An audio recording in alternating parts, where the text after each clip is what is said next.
Hello hello সবাইকে নমস্কার and welcome to sandwich mania. আজকে দেখো দুর্দান্ত একটা চিকেনের রেসিপি নিয়ে এসেছি। এটার নামটা কি আমি জানি না, নিজেই বানিয়েছি, অদ্ভুত টাইপের একটা জিনিস। তো খেতে কিন্তু দারুণ হয়েছিল, ওই জন্য আমি তোমাদের সাথে শেয়ার করলাম। তোমরাও ট্রাই করো আর অবশ্যই আমাকে জানাবে তোমাদের কেমন লাগবে, কমেন্ট করতে ভুলবে না। এখানে দেখো প্রথমে আমি মশলাটা করে নিয়েছি, তার জন্য আদা, রসুন, কারি পাতা, ধনে পাতা, টক দই আর বেশ কিছু কাঁচা লঙ্কা দিয়ে ভালো করে পেস্ট করে নিয়েছি। এই মশলাটা চিকেনের মধ্যে দিয়ে বেশ কিছুক্ষণ ম্যারিনেট করে নিতে হবে, মোটামুটি আধ ঘন্টা থেকে 45 মিনিট তো মিনিমাম। আমি মোটামুটি 45 মিনিট মতো করেছিলাম। আর ওপরে দিয়ে দিয়েছিলাম লেবুর রস, দিয়ে ভালো করে মাখিয়ে এটা ম্যারিনেটে রেখে দিয়েছিলাম। এখানে কিন্তু এক মুঠো মতো পুদিনা পাতা দিয়েছি, আর তার থেকে কম দিয়েছি ধনে পাতা। এখানে কিন্তু মিন্ট ফ্লেভারটাই বেশি থাকবে, এটা হচ্ছে অ্যাকচুয়ালি মিন্ট চিকেন বলা যেতে পারে।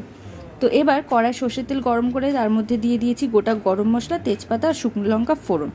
এবার পেঁয়াজগুলোকে একদম ঝিরিঝিরি করে কেটে ভালো করে ভেজে নেব। পেঁয়াজটা একটু নরম হয়ে আসবে, লাল লাল হয়ে আসবে, তারপরেই চিকেনগুলো দিয়ে দেবো। এরপরে দিয়ে দেবো মশলা গুঁড়ো, হলুদ গুঁড়ো, ধনে গুঁড়ো, জিরে গুঁড়ো, লঙ্কা গুঁড়ো, গরম মশলা গুঁড়ো। এরপরে ভালো করে এটাকে কষিয়ে নিতে হবে, আর কিন্তু কিচ্ছু লাগবে না। এখানে এটা অ্যাকচুয়ালি মিন্ট চিকেন হবে। এরপরে দিয়ে দিলাম নুন আর পরিমাণ মতো চিনি। মিন্ট চিকেনের মিন্ট ফ্লেভারটাই মেন, ধনে পাতাটা জাস্ট টেস্টটা ব্যালেন্স করার জন্য দিয়ে দিয়েছি।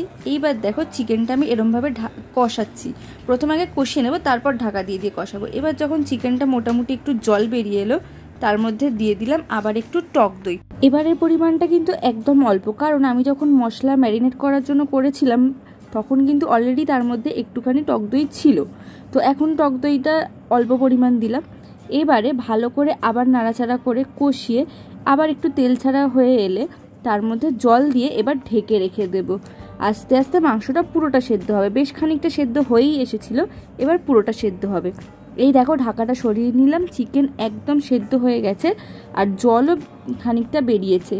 এইবারে জলটা আমি একটু শুকিয়ে নেব, কারণ এটা মাখা মাখা হবে, আর রেখে দিলে তো আরও মাখা মাখা হয়ে যাবে। এই হচ্ছে আমার রেডি মিন্ট চিকেন। তোমরা কিন্তু অবশ্যই ট্রাই করো।